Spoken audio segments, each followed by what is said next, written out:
to show you for all kinds of reasons. The reason for this one will become obvious. Alright folks, I'm going to try to get through this one. You'll find out why in a minute. First of all, you are? Jim Suva. Jim, where are you from? Westchester, Illinois. I'd like to start by having you tell me about your car, starting with the make, year, and model. Okay, it's a 1977 Pontiac Firebird Esprit. It's a Rockford file tribute car. Meaning you built it to be just like the Firebird that I'm trying to think of his name. James Garner. I always called him Rockford. So, Jim Rockford. As a matter of fact, he did other work. I just saw a movie that he did called, it was his last movie. Notebook? Yes, it was excellent. What a superb movie. Yes, he was a wonderful actor. Wonderful actor. And so this is a car that you did to kind of recreate the car that he used on the Rockford Files. Well, actually, I'm pretty lucky because this car is pretty much an original car from GM. It's the closest color that GM made at the time for the Rockford color that they used on the show. The only thing that was changed on it was actually it has rally wheels now.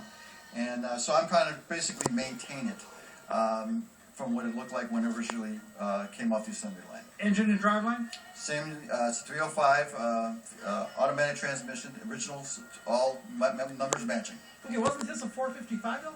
He actually used Pontiac formulas, 400s, and in 77 and 78 they used 403 Oldsmobile engines because of California emissions standards.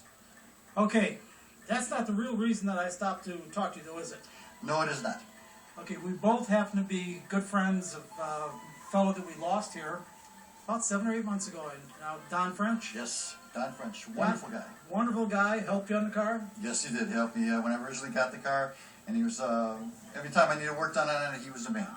Don French is a guy, I think, a friend to anyone he ever met. We both felt the same way about him. As a matter of fact, I remember one time he had to trailer you someplace because the car was going to be on Channel 11, or do I have it halfway right? Oh, that's correct. This car was featured on a Pioneers of Television episode back in 2011.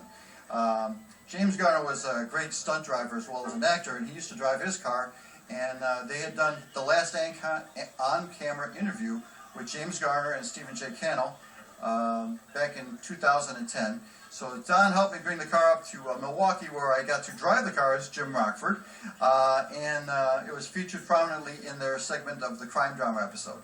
And Don, believe me, was real proud of it too, because he brought back pictures and showed me the pictures and everything.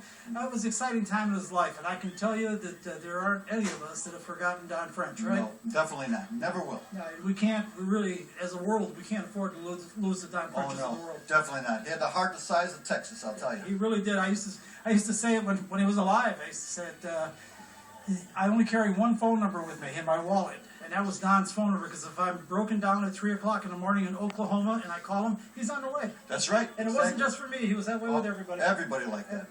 Anyhow, that's about all I can do on this. Is there anything that I failed to mention about your car that you're proud of, you'd like the audience to know? No, actually, it's been autographed by James Garner and Roy Clark, his stunt double, and a number of members from the cast and crew of the Rockford Files. So I'm very fortunate to have this car.